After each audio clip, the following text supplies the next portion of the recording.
Today we have some more actual history from the settlements of the American West. We will be reading about Geronimo's final years on the run, with Apaches in Arizona, New Mexico, and in northern Mexico, where his band would hide out in the Sierra Madre Mountains in the 1880s. The Chiricahua Apaches, led by Cochise, had made a treaty with General Oliver Otis Howard in 1872, and they received a reservation encompassing the southern part of Arizona, which included the Chiricahua Mountains. Cochise would die in 1876, and after this some settlers began demanding that the Apaches be removed elsewhere because they were blamed for some recent killings of Orizaba Spence and Nicholas Rogers. The Apaches were then moved north into less mountainous and more desert-like territory at the San Carlos Reservation. They would break out of this reservation 3 times, in 1878, 1883, and in 1885. And in today's episode, we are going to hear from Geronimo himself about why he led his band of Apaches on these breakouts. We will be reading from this book, Geronimo, My Life, published by Geronimo in 1906. The events we will hear about happened over the period from 1872 through 1886. We have heard some other accounts on this channel about the last days that the Apaches were on the warpath. They were one of the last groups of hostile tribes to be settled on a reservation.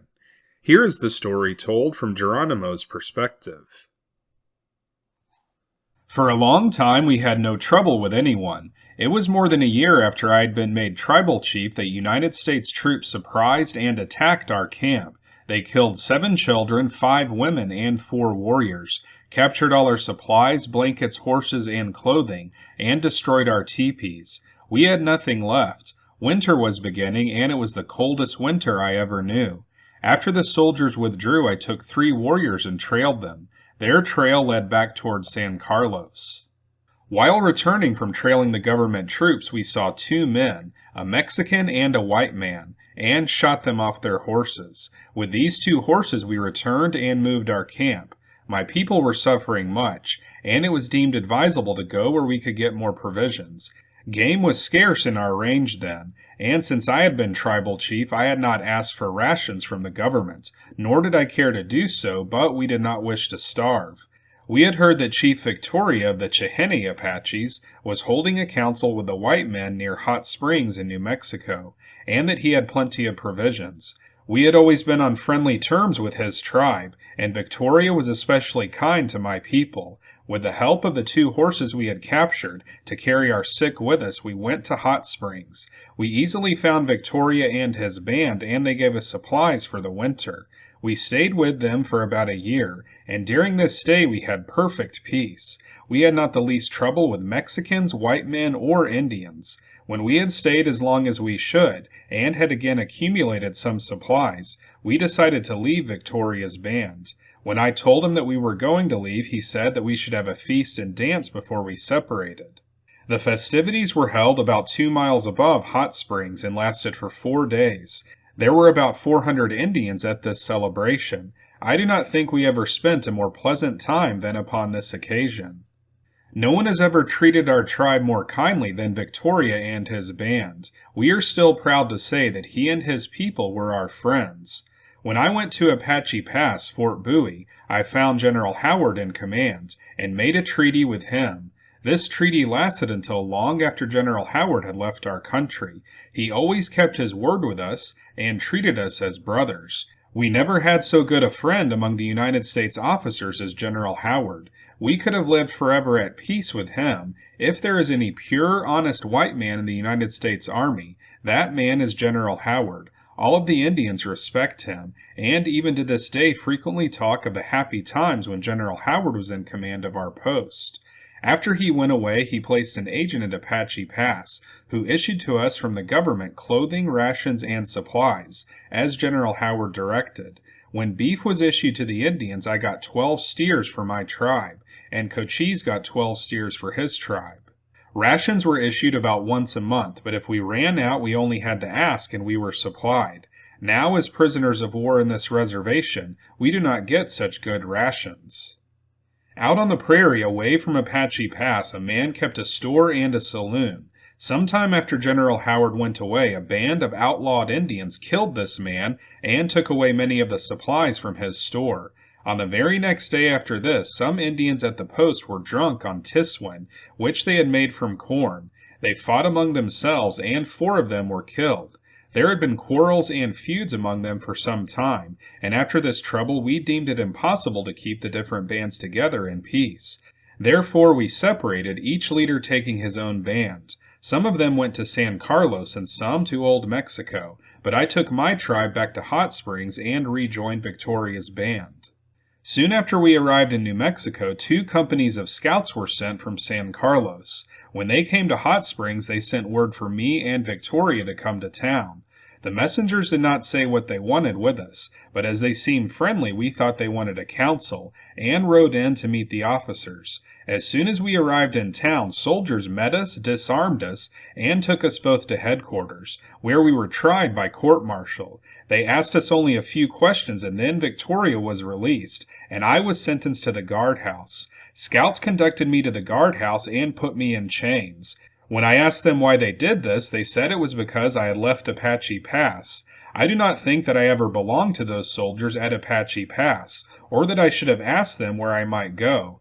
Our bands could no longer live in peace together, and so we had quietly withdrawn, expecting to live with Victoria's band where we thought we would not be molested. They also sentenced 7 other Apaches to chains in the guardhouse.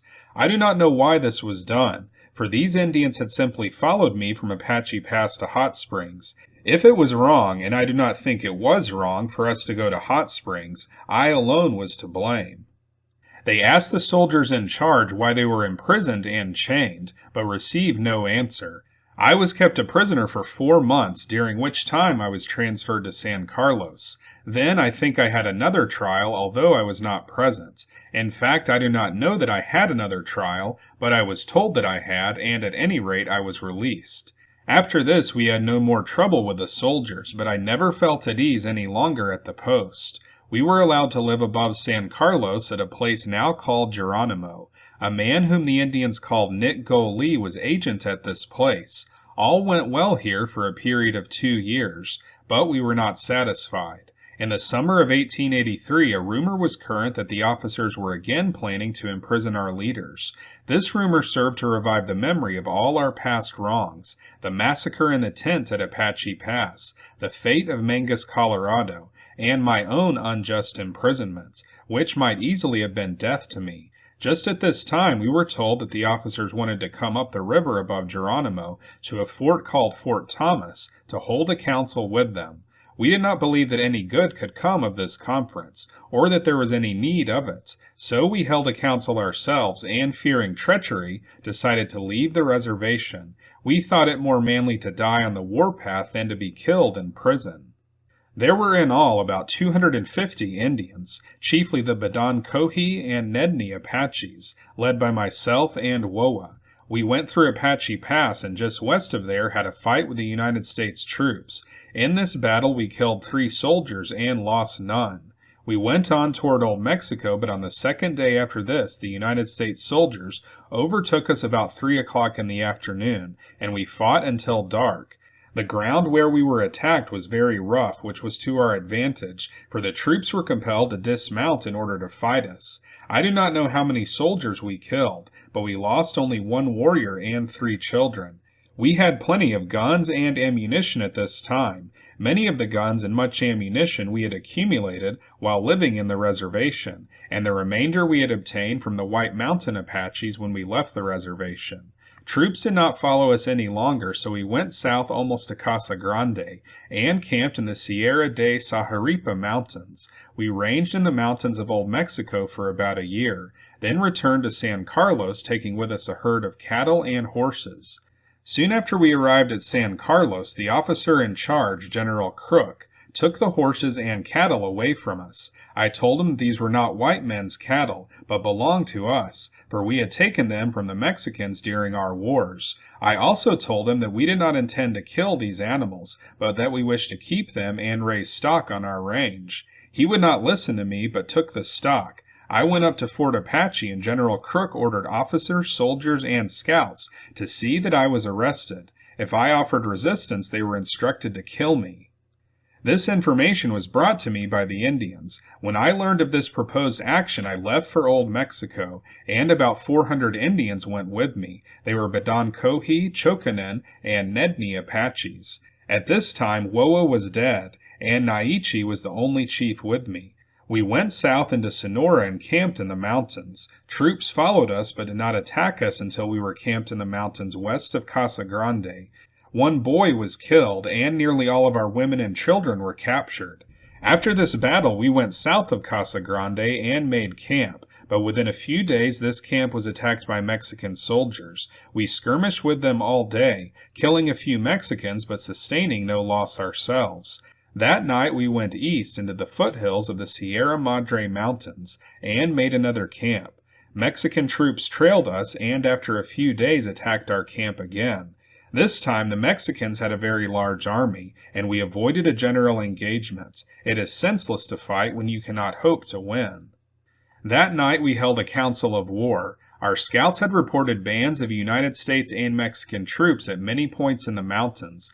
We estimated that about 2,000 soldiers were ranging these mountains seeking to capture us. General Crook had come down into Mexico with the United States troops. They were camped in the Sierra de Antunes mountains. Scouts told me that General Crook wished to see me, and I went to his camp. When I arrived, General Crook said to me, "Why do you leave the reservation?" I said, "You told me that I might live in the reservation the same as white people lived. One year I raised a crop of corn, and gathered and stored it, and the next year I put in a crop of oats. And when the crop was almost ready to harvest, you told your soldiers to put me in prison, and if I resisted, to kill me. If I had been let alone, I would have now been in good circumstances, but instead of that, you and the Mexicans are hunting me with soldiers." He said, "I never gave such orders. The troops at Fort Apache who spread this report knew that it was untrue." Then I agreed to go back with him to San Carlos. It was hard for me to believe him at that time. Now I know that what he said was untrue, and I firmly believe that he did issue the orders for me to be put in prison or to be killed in case I offered resistance. We started with all our tribe to go with General Crook back to the United States, but I feared treachery and decided to remain in Mexico. We were not under any guard at that time. The United States troops marched in front and the Indians followed, and when we became suspicious, we turned back. I do not know how far the United States Army went after myself and some warriors turned back before we were missed, and I do not care. I have suffered much from such unjust orders as those of General Crook. Such acts have caused much distress to my people. I think that General Crook's death was sent by the Almighty as a punishment for the many evil deeds he committed. Soon General Miles was made commander of all the western posts, and troops trailed us continually.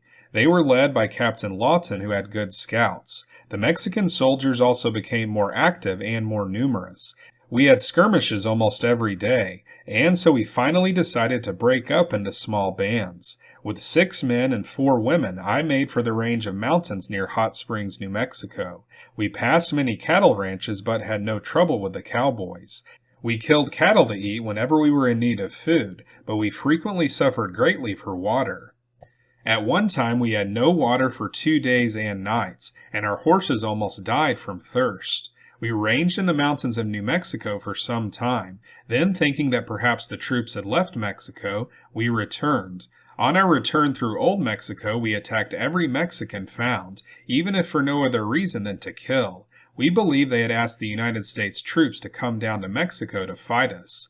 South of Casa Grande, near a place called by the Indians Gasoda, there was a road leading out from the town. There was much freighting carried on by the Mexicans over this road. Where the road ran through a mountain pass, we stayed in hiding, and whenever Mexican freighters passed, we killed them, took what supplies we wanted, and destroyed the remainder. We were reckless of our lives, because we felt that every man's hand was against us. If we returned to the reservation, we would be put in prison and killed.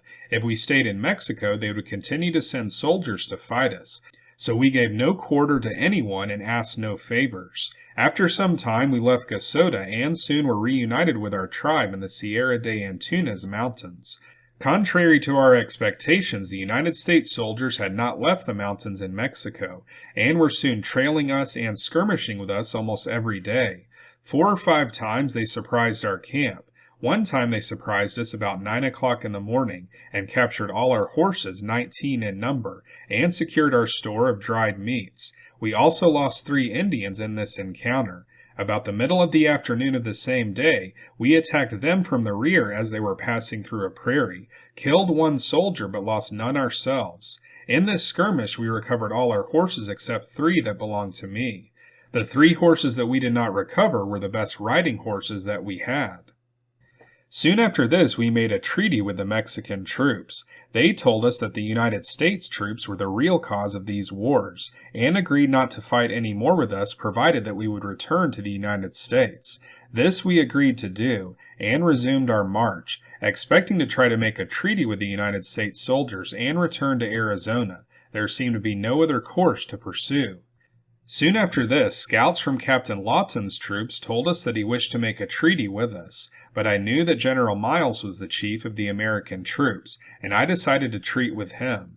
We continued to move our camp northward, and the American troops also moved northward, keeping at no great distance from us but not attacking us. I sent my brother Porrico, or White Horse, with Mr. George Ratton on to Fort Bowie, to see General Miles and to tell him that we wished to return to Arizona. But before these messengers returned, I met 2 Indian scouts, Cayeta, a Chokanin Apache, and Martin, a Nedni Apache. They were serving as scouts for Captain Lawton's troops. They told me that General Miles had come and had sent them to ask me to meet him, so I went to the camp of the United States troops to meet General Miles. When I arrived at their camp, I went directly to General Miles and told him how I had been wronged, and that I wanted to return to the United States with my people, as we wished to see our families who had been captured and taken away from us. General Miles said to me, "The President of the United States has sent me to speak to you. He has heard of your trouble with the white men, and says that if you will agree to a few words of treaty, we need have no more trouble. Geronimo, if you will agree to a few words of treaty, all will be satisfactorily arranged." So General Miles told me how we could be brothers to each other. We raised our hands to heaven and said the treaty was not to be broken. We took an oath not to do any wrong to each other or to scheme against each other. Then he talked to me for a long time and told me what he would do for me in the future if I would agree to the treaty. I did not greatly believe General Miles, but because the President of the United States has sent me word, I agreed to make the treaty, and to keep it. Then I asked General Miles what the treaty would be. General Miles said to me, "I will take you under government protection. I will build you a house. I will fence you much land. I will give you cattle, horses, mules, and farming implements. You will be furnished with men to work the farm for you yourself will not have to work. In the fall I will send you blankets and clothing, so that you will not suffer from cold in the winter time. There is plenty of timber, water, and grass in the land to which I will send you. You will live with your tribe and with your family. If you agree to this treaty, you shall see your family within 5 days." I said to General Miles, "All of the officers that have been in charge of the Indians have talked that way, and it sounds like a story to me. I hardly believe you."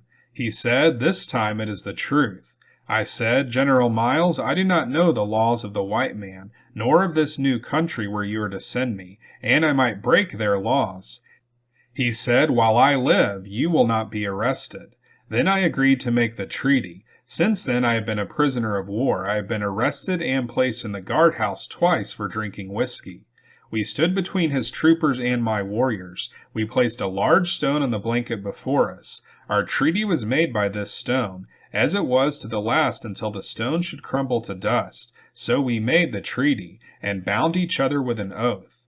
I do not believe that I have ever violated that treaty, but General Miles never fulfilled his promises. When we had made the treaty, General Miles said to me, "My brother, you have in your mind how you are going to kill men, and other thoughts of war. I want you to put that out of your mind, and change your thoughts to peace." Then I agreed and gave up my arms. I said, "I will quit the warpath and live at peace hereafter." Then General Miles swept a spot of ground clear with his hand, and said, "Your past deeds shall be wiped out like this, and you will start a new life." So that's it for this episode about the Apaches' final days on the warpath. After Geronimo turned himself in to General Miles, he and his fellow prisoners of war were sent to Fort Pickens in Florida, then to Mount Vernon Barracks in Alabama, and then finally to the Comanche and Kiowa Reservation near Fort Sill, Oklahoma. Geronimo would live near Fort Sill for the rest of his life. He participated in Theodore Roosevelt's inauguration in 1905, although President Roosevelt denied his request to return to the Apaches their ancestral lands in southern Arizona. Through interpreters, Geronimo wrote this book that we just read from in 1906, and then he died of pneumonia in 1909. He seemed to have very different opinions of the various generals whom he interacted with. He seemed to have liked General Howard and General Miles, but he despised General Crook, claiming that Crook had wronged him and the Apaches on several occasions. Feel free to let us know in the comments what you think. Do you side more with Geronimo or with General Crook? This channel is called Unworthy History because we cover actual history that has been cast aside as unworthy to discuss on history channels on TV. Those channels have abandoned their mission, and they keep actual history hidden from us. But here on this channel, we keep actual history alive by reading directly from old books. These books were written down long ago for our benefit, by people whose shoes we are unworthy to stand in. If you'd like to support our mission on this channel, then consider joining our Patreon page or becoming a YouTube channel member. For $5, you will have access to our members-only videos, including our most recent members-only video on the fate of Anna Morgan, the other woman who was held in captivity by the Cheyennes, along with Sarah White in 1869. In addition to access to these videos, your contribution towards promoting actual history will be recognized at the end of each episode. So if you want to see more episodes like this, then be sure to like and subscribe, and we'll see you next time on Unworthy History.